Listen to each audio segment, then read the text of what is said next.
I'm trying to talk very quietly.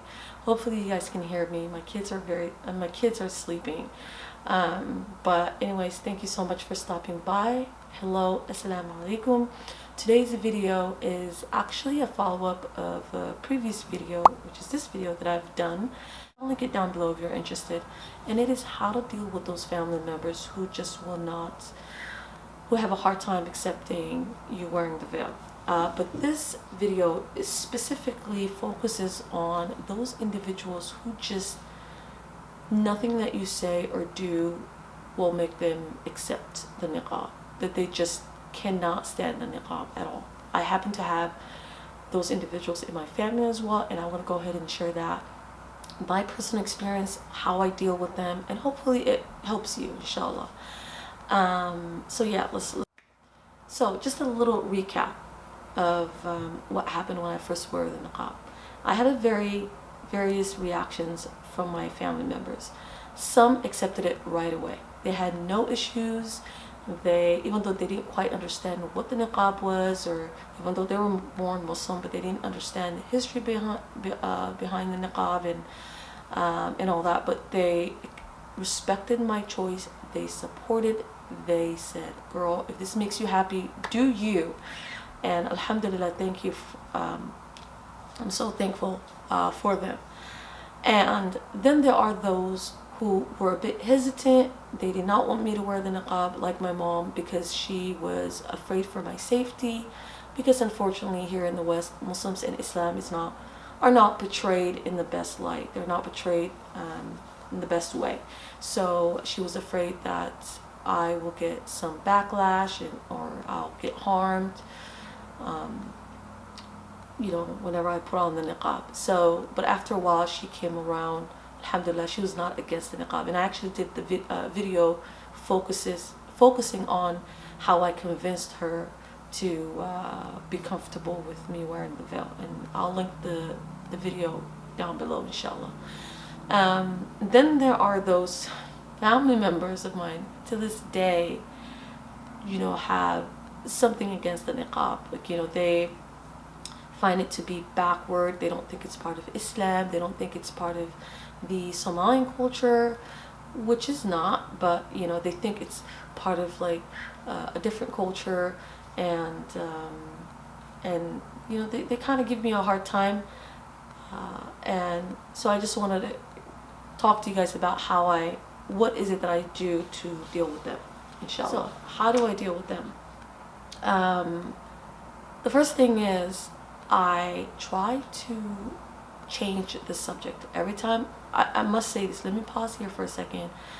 I am lucky that I don't get to deal with them on a daily basis, because they happen to be my relative, which I love them dearly. They love me as well, alhamdulillah, but I don't see them on a daily basis. It's not like it's family members that I live with, or it's my mom or any of my immediate family members. So it helps that I don't see them as often, but that's not to say that I don't love them. That's not to say that they're not important to me. It's just I don't get to see them as often, and I don't experience this negative reaction on a daily basis. So alhamdulillah for that.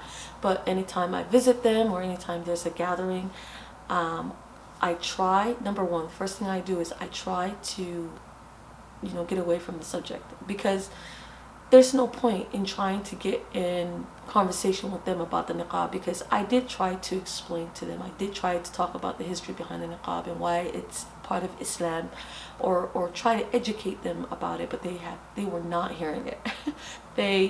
They're just like, the only thing that interests them is that I remove it. And I must say here that their intentions are good, although their actions come off very aggressive, come off very disrespectful, but their intentions are good. They're not trying to disrespect me personally or attacking me personally. It's just that they don't agree with the niqab and they hope that I remove it. That's their take. But I try not to get into conversation with them about the niqab, because there's nowhere going with that, because they're not gonna convince me to remove it, because I've already made up my mind. I can't convince them. I tried. I can't convince them to understand, or not even movies, but I don't, I try to help them understand about the niqab, but they weren't really having it. So there's no point. The conversation will only lead to arguments, and I didn't want to get into an argument. So number one, I try to avoid the conversation.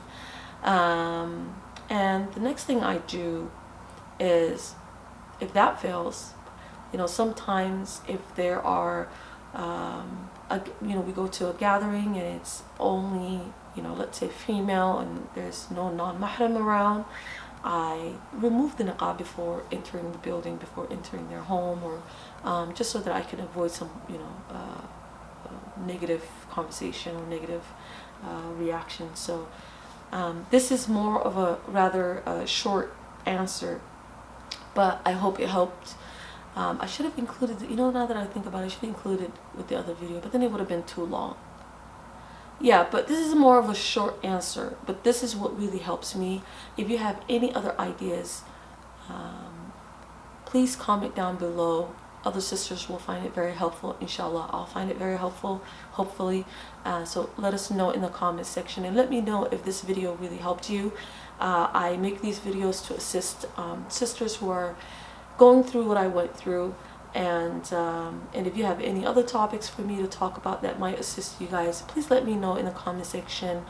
Again, also press the like button. I don't know if I said that in the beginning, but press the like button. This lets me know that you guys enjoy this type of video. Also subscribe to my channel so that you guys keep up with the future videos that I'll upload, inshallah ta'ala. So I hope you enjoyed. Assalamu alaikum.